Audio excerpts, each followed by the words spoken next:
Welcome everybody back to Boost Motion, guys, and today I want to talk about it. There's been so much people crashing their Q50s, and I actually want to talk about this topic.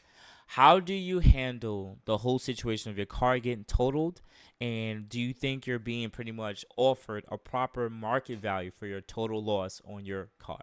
So, guys, let's go. Let's jump into the video. First thing, shout out to my whole Boost Motion family. Thank you guys for your support. And if you're new to the Boost Motion channel, I'm Boost Motion. I'm a leasing foot enthusiast, car enthusiast, Mercedes enthusiast, and also I report the news. But today, I actually want to talk to you guys about how to usually handle total loss claims. Now, quickly, have I ever had a total loss before? Only on one of my cars, and that was a 2007 G35X sedan. Well, this is before I had a YouTube channel. I ended up crashing the car because I fell asleep behind the wheel. It was a low speed accident, so it was only like 15 miles an hour, but it ended up totaling the car. Now, they did offer about, I believe, $7,500 for the total loss for that car, and I was a second owner. It was a clean title, but I had to tell them, hey, listen, why are you guys offering me 7,500? The car was still, I had bought the car maybe like a year and a half ago before then, and the car was still selling based on a similar mileage for about twelve to $13,000. Now, my repair wasn't even anything crazy. It was honestly just the front bumper, maybe the radiator support and the hood, because they couldn't get the hood open. They literally said, oh, we can't even get the hood open, so we don't even want to try it. Whatever. So they ended up coming back and they offered me $8,700 for the car as a total loss. Cool. It worked out for me. I got some money back from the bank. It is what it is. Now, in this video, we're talking about 340i total loss. And pretty much do I think he got a fair estimate for his vehicle? All right, so let's jump into it. USAA declared my 340 a total loss. So I denied the first offer with USAA. Does it ever get any better after this step? My biggest gripes is this is a car with 11,000 more miles than me is worth 1K less than my car. That doesn't make sense to me. Can anyone provide me with tips if you've been through this before? Now, look at the damage of the car, right? Look like someone hit the rear end, and that quarter panel right there is an expensive fix. Honestly, I don't know why. It's super weird to see that just a quarter panel bent right there. It crumpled, but like the trunk doesn't look like it bent. I don't know. That's super weird to me. I guess most of the impact here was the back bumper support, and that probably folded in the bottom tub of the trunk, and that also crumpled that part. Maybe that's why the trunk is perfectly fine, right? Now, let me just show you some other photos. So I don't want to put his information up because he has like some of his address stuff up here, and I don't want to do that. All right, so let's quickly zoom in. Right now, this is the comparables. This is how you know a company is pretty much transparent with you, because they're actually letting you see what other cars are similar based on it. They're being transparent. So use comparable vehicles. 2017 M340, 26,000 listed. That was in South Africa. Another 340, same thing, 33. Another one was order 30. Another one was 32 from True Car. They actually have some information on where this car was and everything like that, right? These cars were. Now, let's zoom out. This is what they pretty much, his cash value of his car is 26,342. Reimbursement 23,17. Sales tax, fees, total is 28. Deductible 500, okay, because he crashed the car, and car replacement assistance. So he probably had that as an added insurance, for car replacement insurance. Not all insurance companies offer this. So this is pretty much like if your car gets totaled, they also have a specific coverage that you're paying into that. They'll give you back even more money towards a down payment of a new vehicle, right? And your settlement is $33,891. So comparable, honestly, when you look at the range on just the examples they give you here, he's right around the middle. He's right around the middle. And in my honest opinion, right off the top of the head, should he take the $33,000? Yes. I honestly think he should take the $33,000 and run with it. The damages, he might want to buy it back, but they're gonna have to cut that rear panel, whatever. It's too much, and honestly, he could take that money and go buy another F80. I'm straight up. He could get high mileage F80 M3s for the price of what he just got back as a total amount of money priced out. He can if his car is paid off. See what I'm saying? But that's up to him, right? Now, how do you guys know more on how to handle these situations, right? Like in his case, you, like I said, they compare it based on a couple of factors. Number one, the average numbers of what they already pay out, but number two, they go off like auction prices or like where they sell the cars after they hit the auction price. Because at the end of the day, they still have to buy the car and then sell it for a certain amount of money. And on average, they try to see how much money they usually would get for the car or how much the car sells for based on wholesale too. So they just try to find a rough estimate. Now this is a 2017 340i, right? 340i. Let's go to at 340i. Let's go to Car Gurus, right? Because I like using Car Gurus, guys. That's my thing. And let's put in BMW, right? So I want to do it on a video. This is another thing that I do to like kind of like have a better understanding on what kind of roughly what I'm gonna be getting for the car. Now he has a 2017. Let's just do 2017. We already did that, and let's put mileage all, right?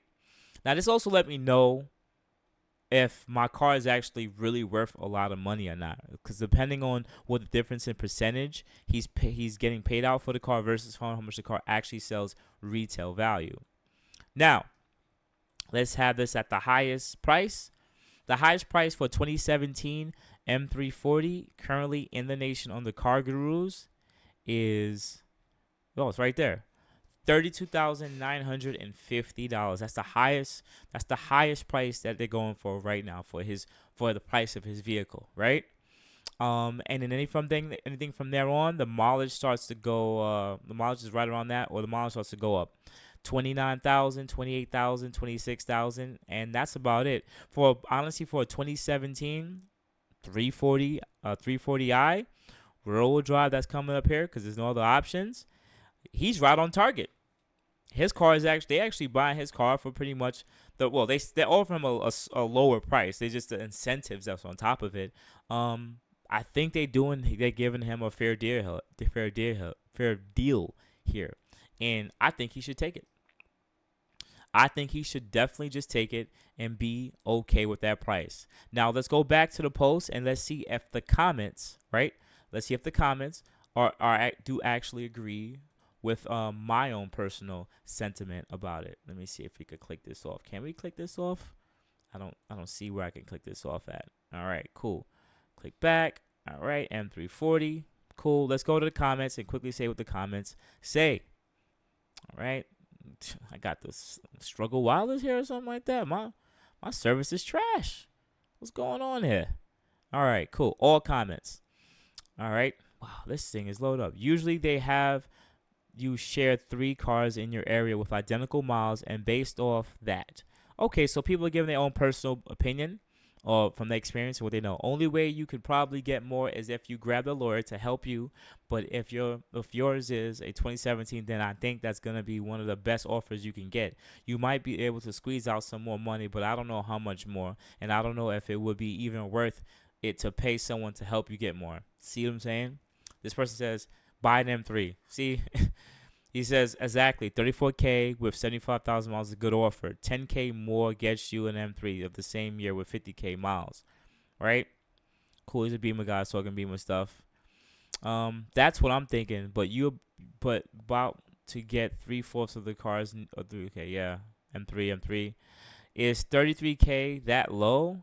Is it an X-Drive car? I know what I'm looking. I saw that the rear drive is about that price. See? He looked into the same thing. I'm not sure how much more you can squeeze out of those 2017s with 75K on it, separate the emotions from logic. I think you're coming out okay. I've never seen a car replacement line item before. Is that a new thing? Let me know too. Okay, cool.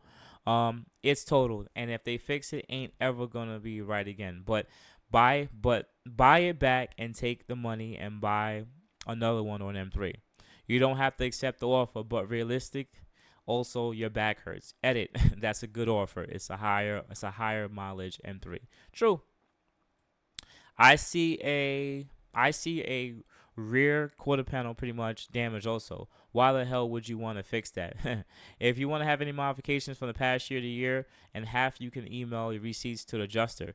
So Chris is pretty much saying that depending on your insurance, if he does have modifications on the car and he still have the receipts depending on the year, yes, usually sometimes your insurance company does cover those parts too, aftermarket parts. So let's say you had a system in there that you spent $10,000 on and you can't remove it, they'll actually give you back money on the system too for a percentage of that.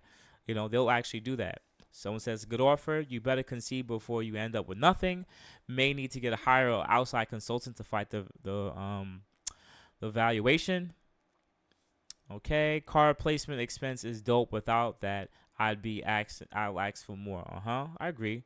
The real question is, what amount were you expecting? It's a better question. This is a great offer from your insurance, and they're giving you money to replace the car, and the car value is based on the price cars have sold for, not what they currently listed for. That offer is amazing. You have 75Ks, bro. You can't complain with much about this area. The only way this isn't a deal is if you owe more. Then in that case, we can't help. Hire a lawyer and fight for the $1,000 difference. So I get what he's saying. So like, let's say he owes like $40,000 on the car. So that means he's underwater. He's still going to have to owe $7,000 to a bank. Then in that case, he could try to fight for more unless he has gap insurance. Gap insurance usually will cover for that, because usually gap insurance is when the car's value is lower than how much you owe on the car. So gap insurance is used to just pay for that small difference in that case, just to protect you. That's honestly all it really is for. And I'm not going to go too much more through the comments. You're getting a really good offer. I feel like 35K is a great offer. Get an outside appraiser immediately. Take the payout. The reality is only BMWs are really worth something are the M's, not an M Sport, but actual M's. Also realize they don't hold value as well. So again, if this is your offer and you deny it, take the next one and keep it moving. Additionally, the one that is 11K more miles than yours likely has a trim package that you don't and probably upgrades they added to the insurance. You see what I'm saying? That's how it actually is. Honestly, it depends on if you have a fully loaded vehicle too. It's not only based on miles. It also depends on the zip code where you live.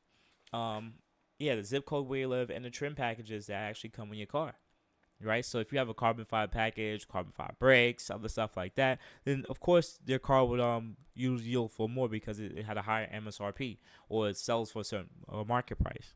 If you have the bare bones 340, then it won't really apply. Period. So honestly, I think he should definitely take the offer for the 34K and walk away from it, because he's still getting $33,000 for 2017 340i. I'm be honest with y'all, that's like 6-7 years ago. That's 6-7 years ago, and they give him $33,000 for that car. These car values are really holding up, because I'm telling you straight up right now, if it wasn't for the beer virus, this car would be a 20K car. I'm talking about like high teens, low 20K car, period. All right, just being honest with you. And it's not because it's a BMW. I'm just saying, like, car prices were inflated in the last 3-4 years, and they're not going to just go down 20% overnight. It's going to take a while to gradually go down to where they should be at. All right. So outside that, guys, you have a good morning, good afternoon, good night. Thank you for always banging with your boy Boost. I really appreciate guys for always showing your support. You can add me at boostinmotion IG, Facebook, and boostinmotion@gmail.com. Otherwise than that, guys, I appreciate you guys. You have a good day. Thank you.